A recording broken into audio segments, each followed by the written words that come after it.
Мұғжиза деп нені түсінеміз? Мұғжиза сөзінің мағынасы шарасыз, әлсіз, дәрменсіз қалдыру дегенге саяды. Аллах тағала адамдарды хақ дініне шақыру үшін пайғамбарлар жіберді.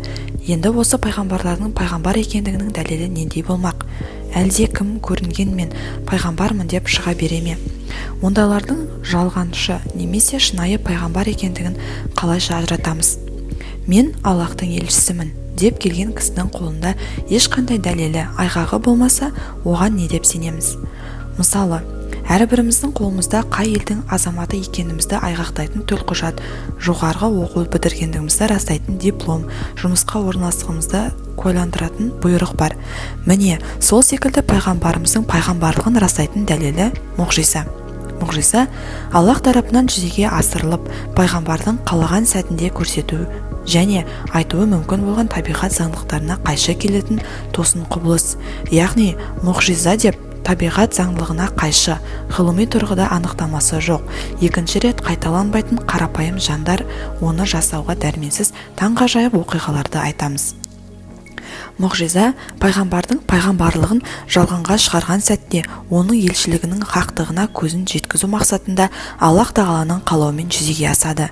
Пайғамбарлар өмірінен қайсы бір пайғамбарды мысал ретінде алсақ та, ол өз қауымына жаратушының елшісі екендігін айтқанда, көпшілік оны нақ елші екендігін білу үшін ананы істе, мынаны істе, оны айт, бұны айт секілді көптеген талаптар қойғандығына көз жеткіземіз. Аллах тағала жіберген елшісін ешқашан адамдар алдында ұятқа қалдырмайды. Керісінше, адамдарды сан мәрте ұятқа қалдырып масқаралағандығы Құранда айтылады. Пайғамбарлардың ең үлкен мұғжизасы өз заманында етек жайған адамдар үшін одан асып түсетін күшті бір кереметтің болуы мүмкін емес деп сенген құбылыстармен байланысты болған. Мысалы, Хазіреті Мұса дәуірінде сиқыршылық шегіне жеткенде, Хазіреті Мұса аса таяғын айдаһарға айналдырып адамдардың аң-таң етті. Хазіреті Иса дәуірінде емшілік кеңінен тарап, ем-дом жасаудың түрлі әдістері дамыған. Бірақ Иса алейхиссалям олардың ешқашанда қол жеткізе алмайтын өлген адамды тірілту, тума соқырдың көзін ашу секілді кереметтерді көрсетіп, қауымын хақ дінге шақырды. Ал Хазіреті Мұхаммед саллаллаху алейхи уассалям арабтардың әдебиеті мен бәлағаты дүркіреп тұрған кезде Құран аятымен ақын шешен жыраулардың аузына құм құйғандай үнін өшірді. Кез келген оқиғаны мұғжиза ретінде тануымыз үшін оның мынадай өзіндік ерекшеліктері болуы тиіс. Бірінші, мұғжиза негізінен Аллахтың ісі. Пайғамбар тек оған дәнекер ғана болады.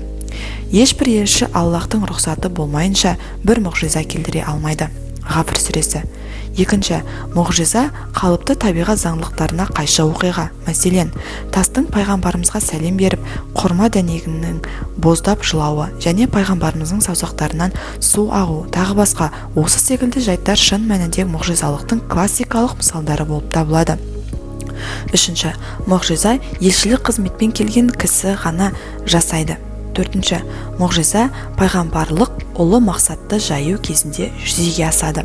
Бесінші, мұғжиза пайғамбардың қалауына сай жүзеге асады. Мысалы, тасты сөйлетемін деп ағашты сөйлетсе, ол мұғжиза болып саналмайды. Алтыншы, мұғжиза қарапайым пенде жасай алмайтын оқиға. Хазіреті Мұхаммед саллаллаху алейхи уассалям пайғамбар дүние салғаннан кейін біздің ғасырымызға дейін қаншама кісі өзін пайғамбармын, көпшілігі өзін Иса Мәсихпін деп жариялады.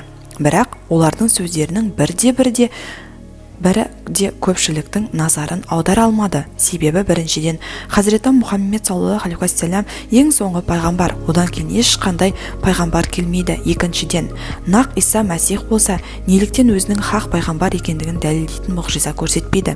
Демек, олардың ешбірі пайғамбар емес, керісінше адасушы, күнәһарлар әрі кәпірлер. Мұғжиза демекші, Құрандағы аят деп аталатын мұғжизаларға қысқаша тоқталып өтсек.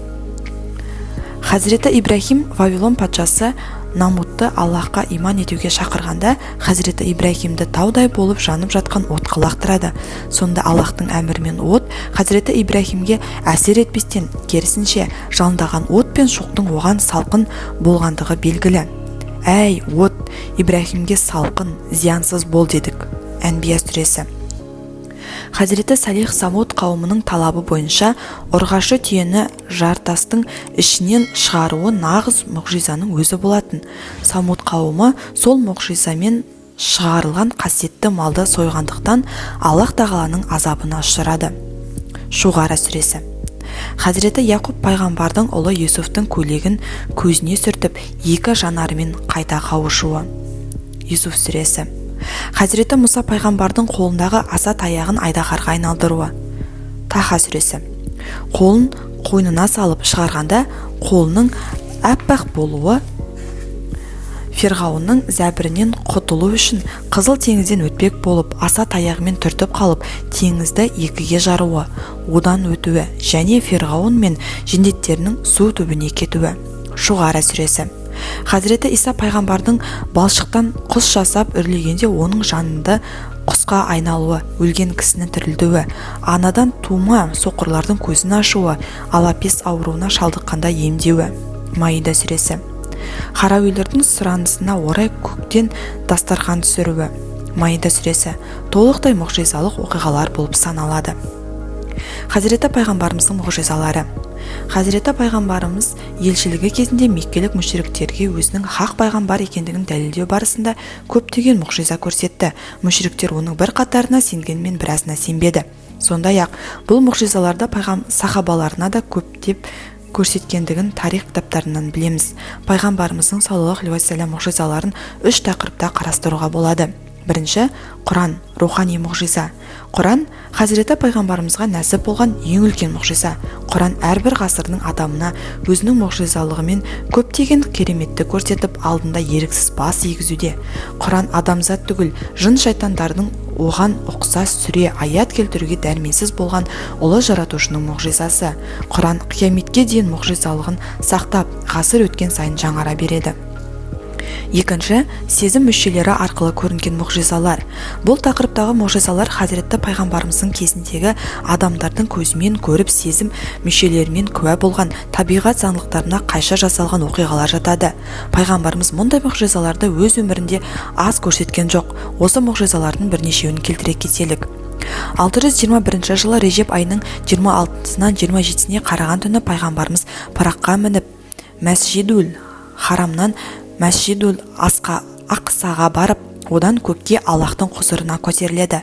Аллахпен перде арқылы сөйлесіп, сол бір мұғжизалық қасиетті сапарынан 5 уақыт намазбен оралады. 7 қабат аспан әлеміне пайғамбарлармен кездесіп, жәннат пен тозақты көреді. Бұл жайында Исра сүресін нәзіл болып, оның алғашқы аятында Құлым Мұхаммедті саллаллаху алейхи ва саллям бір түні өзіне белгілерімізді көрсету үшін Мәсжид Харамнан біз айналасын мүбәрәк қылған Мәсжид Ақсаға апарған Аллах әртүрлі кемшіліктен пәк, шексіз ол естуші, білуші. Исра сүресі. Бірде меккелік мүшриктер пайғамбарымызға нақ елші екендігін рас болса, бізге анау тұрған айды екіге бөліп, бір жартысын ана төбеге, екінші жартысын мына төбеге қойып бер, сонда саған иман етеміз деп шарт қояды.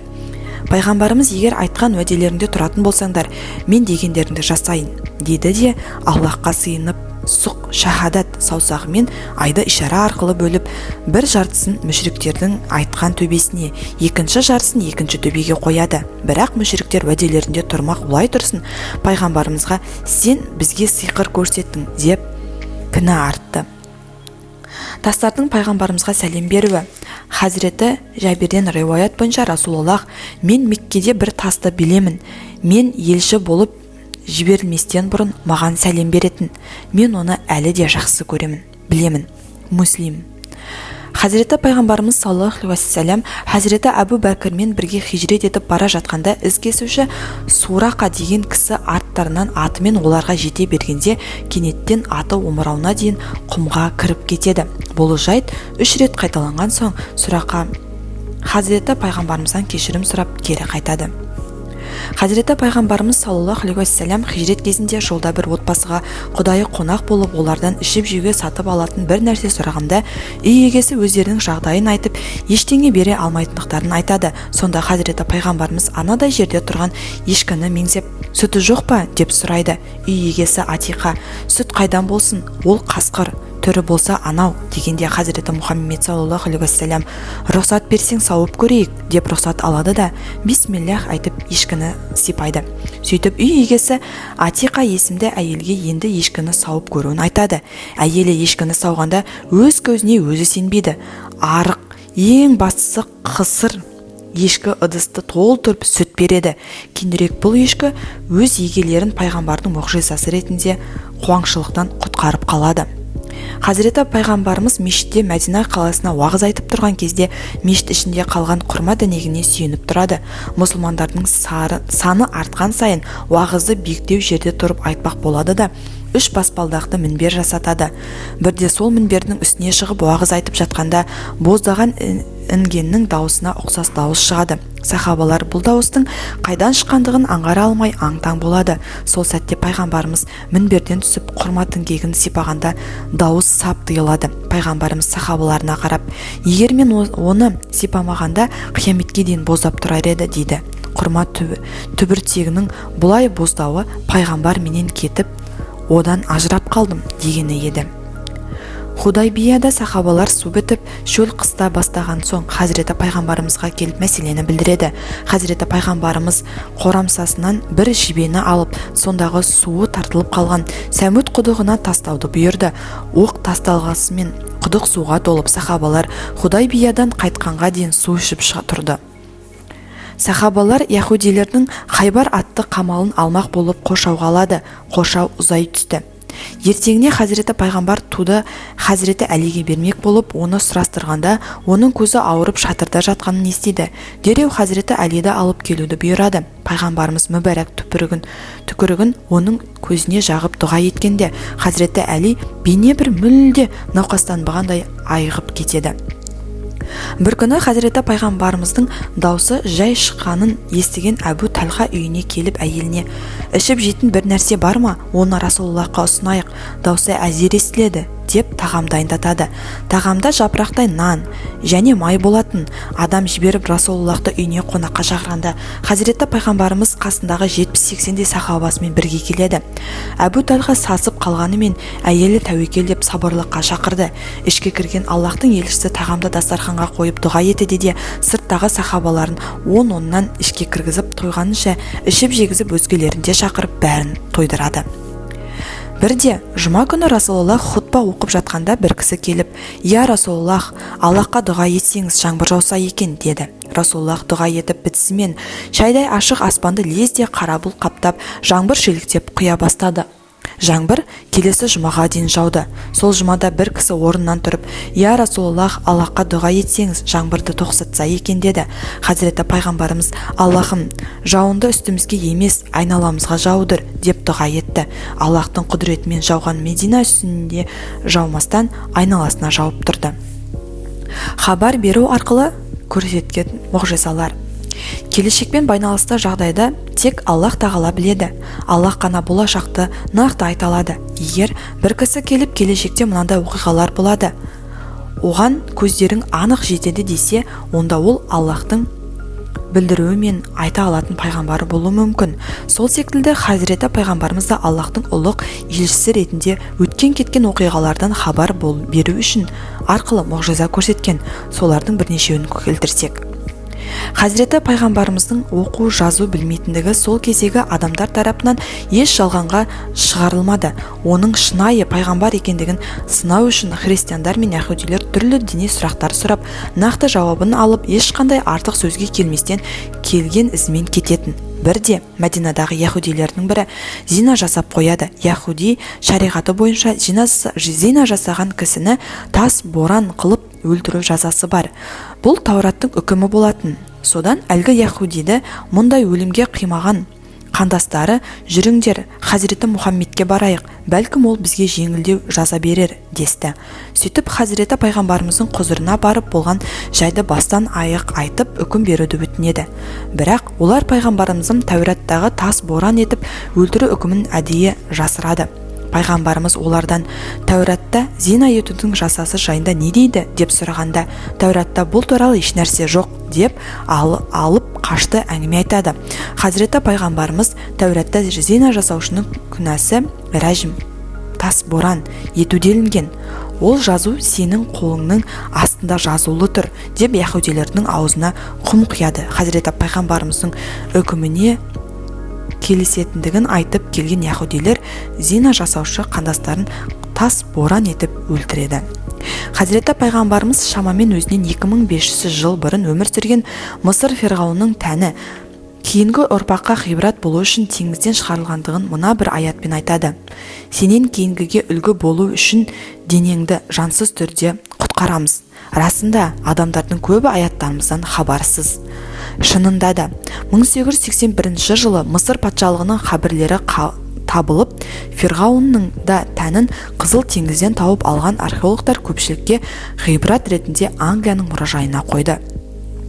Бәдір шайқасының алдында мұсылмандар Бәдір құдығының жанына шатырларын тігіп мүшриктерді тағатсыз күтеді.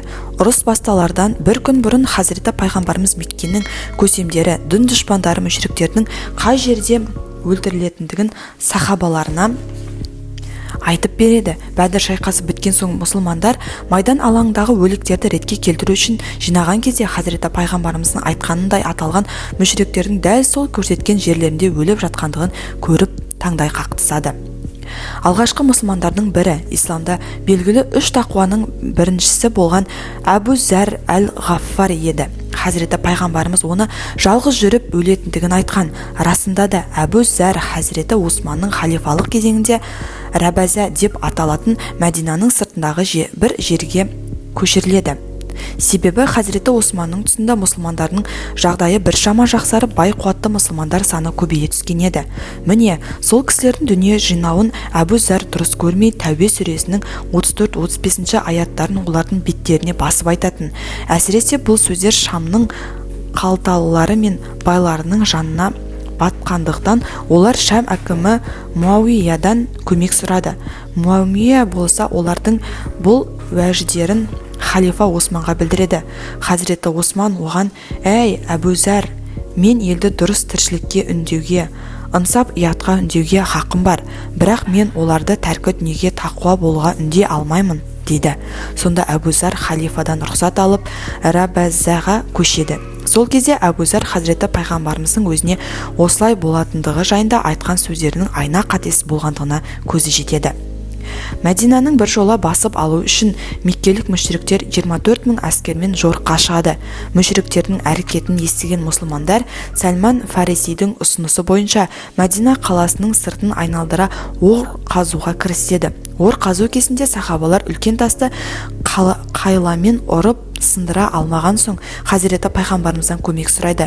Хазіреті пайғамбарымыз қайласын алып тасты ұрғанда от ұшқыны шығады. Артынан пайғамбарымыз Аллаху әкбар деп тәкбір айтып, Иран патшалығының құлайтындығын екінші рет ұрып, Рим патшалығының құлайтындығын және Шам мен Сананың мұсылмандар қолына өтетіндігін жайында сүйінші хабар айтады. Бірақ сахабалар сол кезде айтылған жерлерді алу бұлай тұрсын, ол жерге бару ойларына да кіріп шықпаған еді. Уақыт өте келе Хазіреті Әбу Бәкір мен Хазіреті Омар тұсында аталған жерлер ислам билігіне өтеді. Хазіреті пайғамбарымыз 628 жылы Меккеге қажылыққа бармақ болып, 1400 сахабасымен жолға шығып, Меккеге жақын Худайбия деген жерге келіп қонақтайды. Мүшриктер мұсылмандарды Меккеге кіргізбеуге бел буғаннан кейін мұсылмандармен 10 жылдық бейбіт бітім жасауға бел буады. Осы келісім Сухайли ибн Әмір мен Хазіреті пайғамбарымыз арасында жасалды. Келісім шартқа бұл Аллахтың елшісі Мұхаммедпен жасасқан деп жаза бастағанда Сухайбил: «Біз сені Аллахтың елшісі деп қабыл етсек, бұлай бітім жасаспақ едік. Сені елші ретінде мойындағанымыз жоқ. Сондықтан Мұхаммед ибн Абдуллах деп жаз», деді. Келісім шартты жазушы Әзіреті Әли еді. Оған Сухайбилдің сөзі жүрекке қанжар сұққандай ауыр әсер етеді де «Расулаллах» деп жазған сөзін өшірмей тұрып алады. Сол кезде Хазіреті пайғамбарымыз өз қолымен Расулаллах сөзін өшіріп Мұхаммед ибн Абдуллах деп жаздыртады да Әлиге: «Бір уақыт келеді, сенің де басыңнан осындай жағдай өткенде мәселені түсінесің», дейді.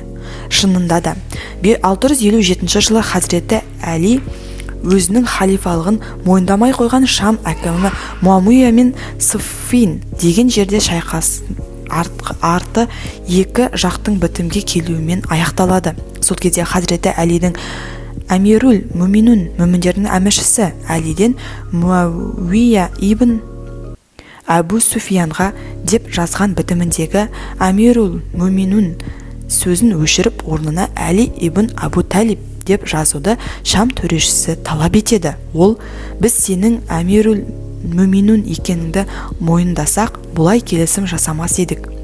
Сенің халифалыңды мойындамаған соң келісім жасап жатырмыз деп ақыры Амирул Муминун сөзін өшіргізеді. Хазіреті Әли сол кезде барып Худайбияда Хазіреті пайғамбарымыздың өзіне айтқан сөзі есіне түсіп, оның шындыққа айналғанына көзі жетеді. Айта берсек, Хазіреті пайғамбарымыздың осыған ұқсас айтқан хабари мұғжизалары өте көп. Мысалы, ақыр заманның кіші белгілері жайында айтқан хадистеріне назар аударсақ, аталмыш белгілердің рет-ретімен жүзеге асып жатқандығына куә боламыз. Және олардың көпшілігі әлі сол уақыт сағаты келгенде айна қатесіз болатындығына күмән жоқ. Пайғамбарымыздың мұғжизасына сенбеу имансыздыққа жетелейді. Өйткені мұғжиза оның елшілігінің белгісі.